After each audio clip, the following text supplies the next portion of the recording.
So నేను complaint చేయట్లా. అంటే నాకు ఏమనిపించిందంటే ఫస్ట్ టైము నాకు చాలా ఒక కాలంలో చెప్పిన అన్ని బంధాలు ఆర్థిక బంధాలు నాకు అది గుర్తొచ్చింది.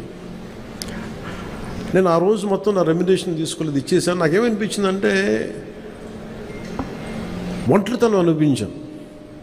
అంటే ఇప్పుడు ఎలా ఉంది అంటే గత ప్రభుత్వం చేసిన ఒక దుర్మార్గాలన్నీ నేను చేసేసి అందరూ నిందిస్తుంటే నేను ఎంత బాధపడాలో, సినిమా ఫ్లాప్ అయితే నన్ను బాధపడమని అందరూ అలా చెప్తా ఉన్నాను.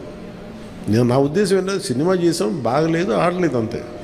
కానీ దానికి ఏంటి ఏదో ఒక కొంపలంతా మునిగిపోయినట్టు ఇలా మొక్కలు పెట్టుకున్నారండి. అందరూ డీలా అయిపోయి ఓకే నష్టపోతే ఎంత నష్టపోయింది చూద్దామని చెప్పి ఫైనల్ నేను ఏం చేయగలిగింది, బాబు నాకు ఇచ్చిన రెమ్యునరేషన్ ఇది, నాకు రూపాయి అవుతూ తీసుకోండి అని చెప్పి నేను ఇంకో 15 లక్షలు అప్పు నేను తీసుకున్నాను. దాని తర్వాత ఇంకోళ్ళ దగ్గర ఆ అనుభవం నన్ను చాలా బలమైన వ్యక్తం చేసింది.